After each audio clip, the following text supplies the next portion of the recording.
अस्सलाम वालेकुम जी। शाकर भाई की हाल है? शाकर भाई आ गया जी प्लाज्मा। ਇਹਦੇ ਪੱਤੇ ਮੈਂ ਟੇਪ ਲਾ ਕੇ ਇੱਥੋਂ ਤੇ ਇਹਨਾਂ ਮੈਂ ਫੋਲਡ ਕਰਤਾ, ਇਹਨਾਂ ਨੂੰ ਇੱਥੋਂ ਫੋਲਡ ਕਰ ਛੜਿਆ ਤੇ ਇਹ ਕੱਟੇ ਨਹੀਂ ਗਏ। ਠੀਕ ਹੈ, ਆ ਵੇਖ ਲਓ, ਕੋਈ ਕਟਿੰਗ ਨਹੀਂ ਮੈਂ ਕੀਤੀ ਇਹਦੀ।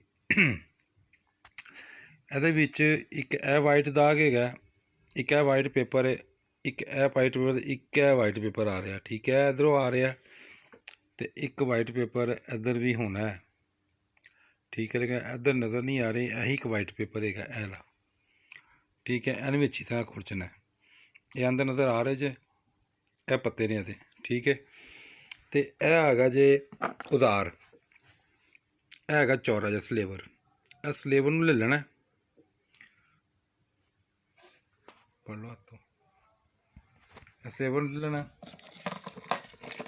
रेग मार लेना,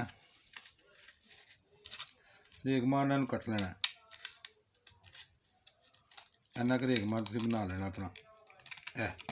एड्डा चौड़ा नहीं बनाना ताकि तुसीं रगड़दे पत्ते नहीं कट्टे जाणगे।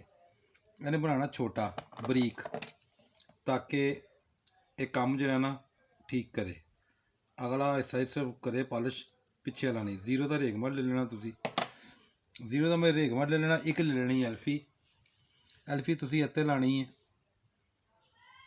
ਇਹ ਜਿਹੜਾ ਹੈਗਾ ਤਾਂ ਇਹ ਤਾਂ ਲਾਣੀ ਜੀ ਐਲਫੀ। ਠੀਕ ਹੈ, ਉਸ ਤੋਂ ਬਾਅਦ ਤੁਸੀਂ ਇਹ ਰੇਗ ਮਾਰ ਜਿਹੜਾ ਨਾ ਇਹ ਐਲਫੀ ਤੇ ਰੱਖ